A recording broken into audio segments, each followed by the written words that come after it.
बिस्मिल्लाहिर्रहमानिर्रहीम। अस्सलामुअलैकुम dear students, कैसे हैं आप? ठीक ठाक। उम्मीद रखता हूं कि आप खैरियत से होंगे। मैं हूं आपके साथ मोहम्मद ज़ुबैर खान और आप देख रहे हो इलेक्ट्रॉन क्लाउड। स्टूडेंट्स, हमने गैसेस का यूनिट कंप्लीट किया हुआ था फर्स्ट ईयर में। आज हम पढ़ेंगे कि गैसेस के यूनिट में से ईटा में और एमडीकेट में कौन कौन से क्वेश्चंस आ चुके हैं अभी तक। प्रीवियस ईटा और एमडीकेट के पेपर्स में कौन कौन से क्वेश्चंस आते हैं। ठीक है, तो इस वीडियो को आखिर तक देख लें ताकि आपको एमसीक्यूज़ के हवाले से थोड़ी सी कंसेप्ट मिले कि किस किस तरीके से एमसीक्यूज़ आते हैं। तो देखते हैं फर्स्ट नंबर एमसीक्यूज़ मैंने कौन सा लिखा है। ये जो एमसीक्यूज़ है ये ईटा में आया था 2016 में।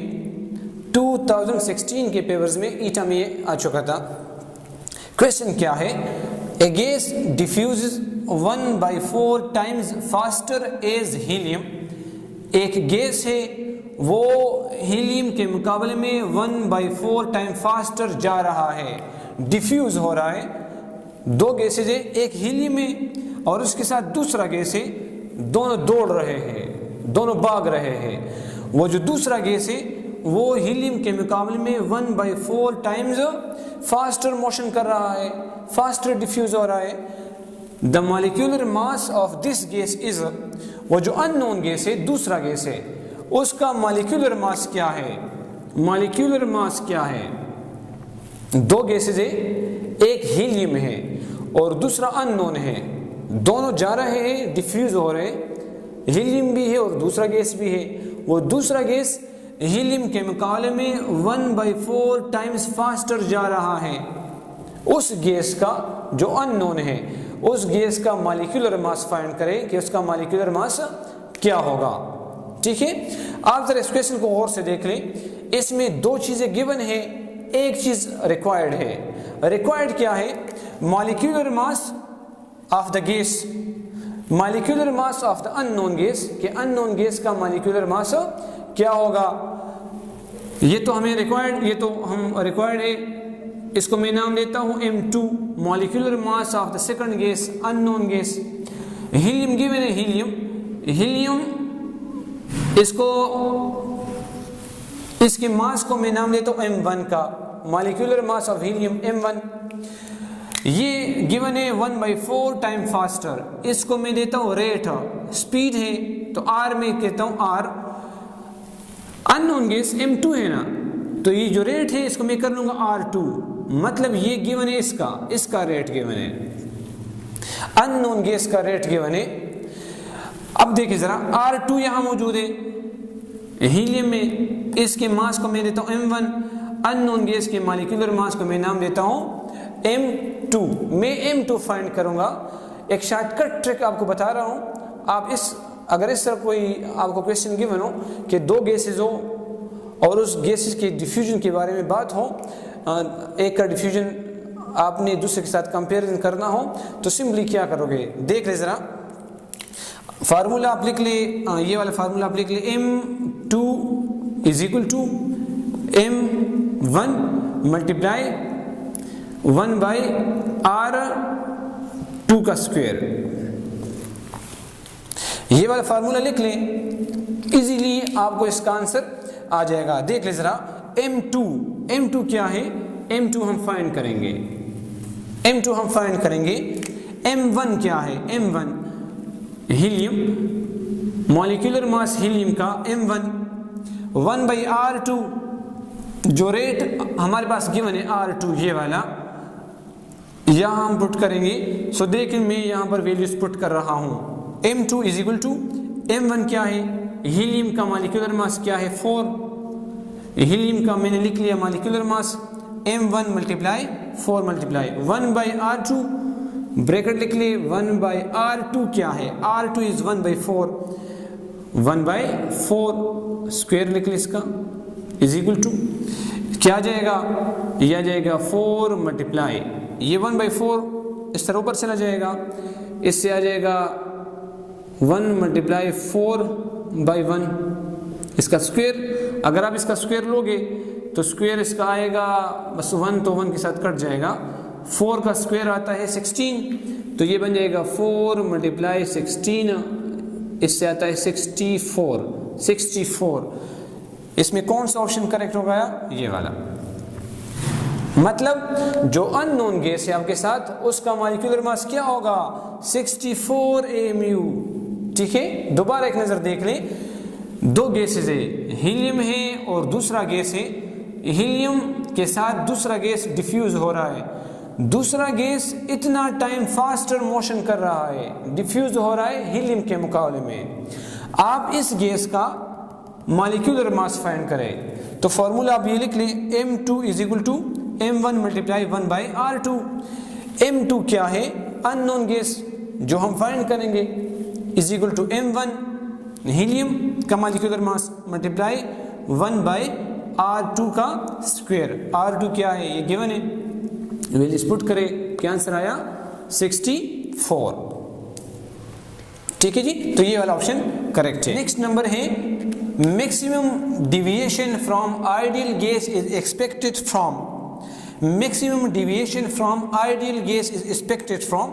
ये क्वेश्चन ईटा में आया था 2019 में।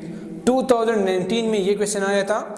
क्या लिखा है कि maximum deviation from ideal gas, ideal gas से कौन सा गैस मैक्सिमम डिविएशन करेगा, मतलब कौन सा गैस इन सब में होगा जो आइडियल गैस के सबसे खिलाफ होगा, जो सबसे ज्यादा डिविएशन करेगा उससे।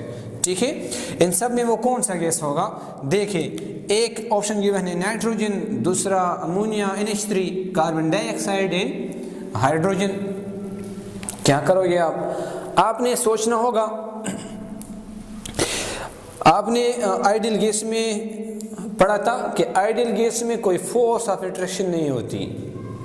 There is no intermolecular force between ideal gas, मतलब आइडियल गैस में कोई इंटरमॉलिक्यूलर फोर्स नहीं होता। अगर होगा भी तो वो नेग्लिजिबल है, वो नेग्लिजिबल होगा। तो आप जरा देखें कि इन सब में कौन से गैस की इंटरमॉलिक्यूलर फोर्स सबसे स्ट्रॉन्गर होगी। देखें ज़रा, नाइट्रोजन है, NH3 है, कार्बन डाइऑक्साइड है, हाइड्रोजन है। इन सब को अगर आप गौर से देख लें, सो ये जो है ना अमोनिया, इसमें तो हाइड्रोजन बॉन्ड बनता है, NH3 में हाइड्रोजन बॉन्ड बनेगा। इंटरमॉलिक्यूलर फोर्स यहाँ बहुत स्ट्रॉन्ग है, यहाँ भी इंटरमॉलिक्यूलर फोर्स वीक है, नॉन पोलर है, नॉन पोलर है, नॉन पोलर है, ये तीनों नॉन पोलर है। NH3 में हाइड्रोजन बॉन्ड बनता है, एक NH3 और दूसरे NH3 में।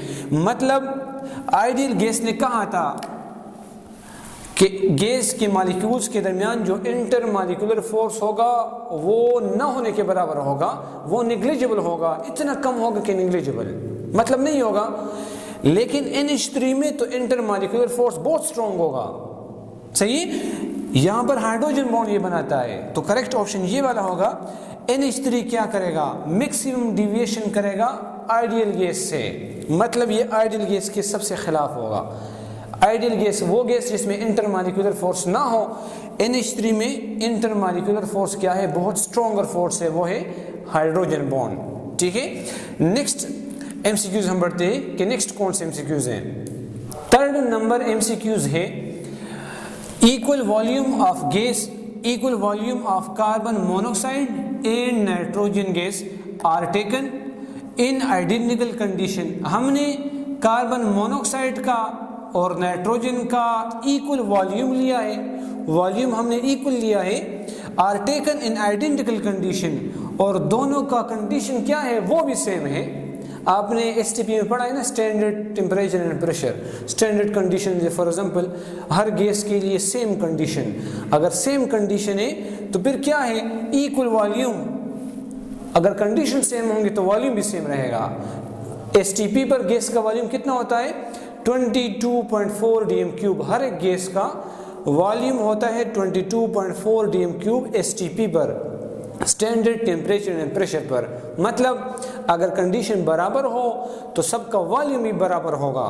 वॉल्यूम बराबर होगा तो इस बात को माइंड में रख ले कि क्या होगा? मोल्स भी बराबर होंगे, मोल्स बराबर होंगे। अगर कंडीशन आइडेंटिकल है, वॉल्यूम भी आइडेंटिकल होगा। अगर वॉल्यूम आइडेंटिकल है तो मोल्स भी आइडेंटिकल होंगे, दोनों के मोल्स भी बराबर होंगे। बात क्या हो रही है? The correct relation between masses of these two gases is, ये जो दो गैसेस है कार्बन मोनोऑक्साइड और नाइट्रोजन, इन दोनों के मासेस के दरमियान करेक्ट रिलेशन कौन सा होगा? ये लिखा है कार्बन मोनोऑक्साइड का मास ज़्यादा होगा नाइट्रोजन से, कार्बन मोनोऑक्साइड का मास बराबर होगा नाइट्रोजन से, कार्बन मोनोऑक्साइड का मास कम होगा नाइट्रोजन के मुकाबले में, या सारे के सारे, कुछ भी हो सकता है, ये सारे के सारे।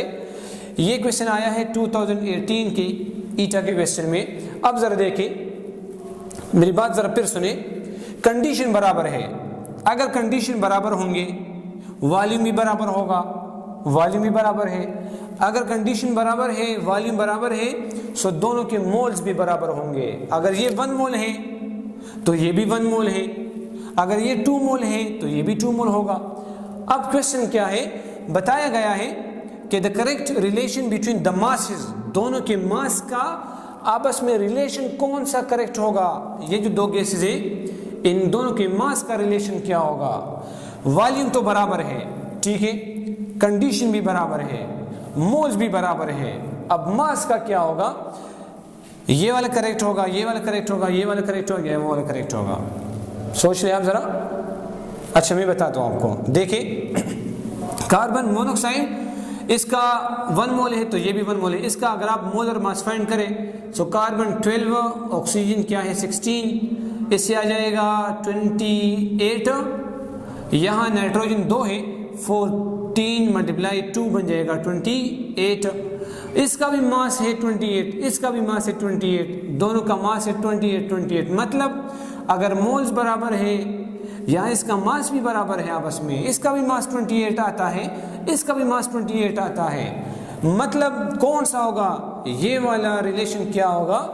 करेक्ट होगा। जितना मास इसका मौजूद है उतना मास इसका भी मौजूद होगा।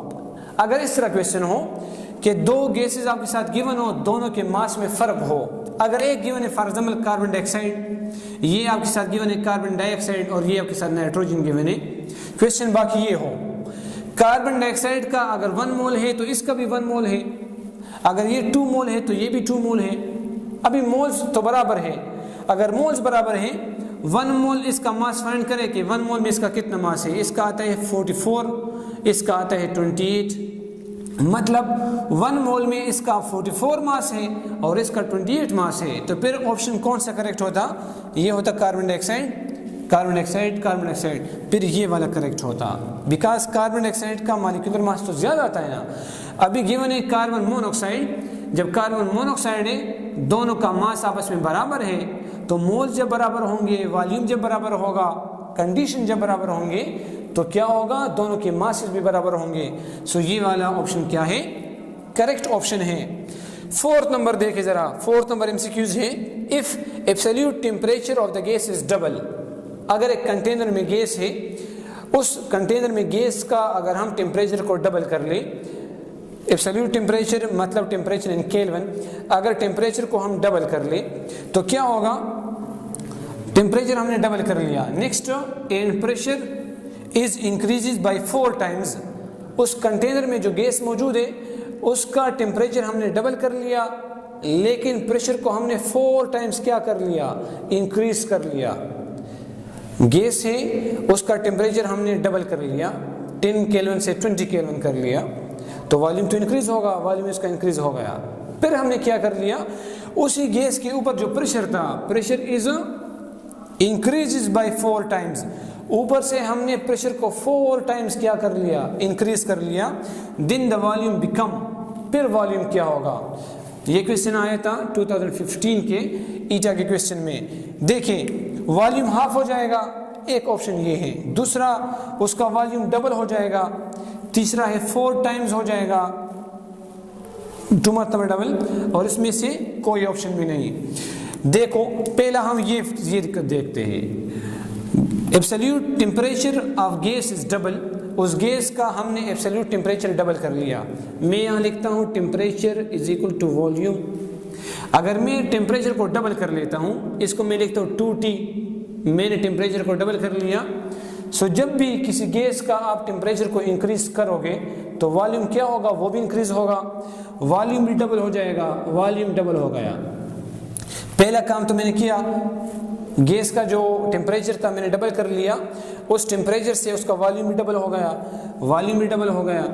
फिर मैंने इस गैस के साथ क्या किया, मैंने प्रेशर को इंक्रीज कर लिया 4 टाइम्स, ऊपर से मैंने 4 टाइम प्रेशर को इंक्रीज कर लिया। अभी वॉल्यूम ये है, टेम्परेचर इंक्रीज करने से वॉल्यूम ये बन गया। इसके बाद मैं क्या करूँगा, टेम्परेचर को ना चढ़े, अभी प्रेशर को मैं 4 टाइम्स इंक्रीज करूँगा तो वॉल्यूम तो कम होगा ना। मैं यहाँ लिखता हूँ 4 प्रेशर 4P, ये जो वॉल्यूम था इसे आप 4 पर डिवाइड करें। क्यों 4 पर डिवाइड करें, इसलिए कि प्रेशर इंक्रीज करने से वॉल्यूम क्या होगा, वो डिक्रीज होगा। 4 टाइम मैंने प्रेशर ज़्यादा कर लिया तो वॉल्यूम 4 टाइम्स कम हो जाएगा।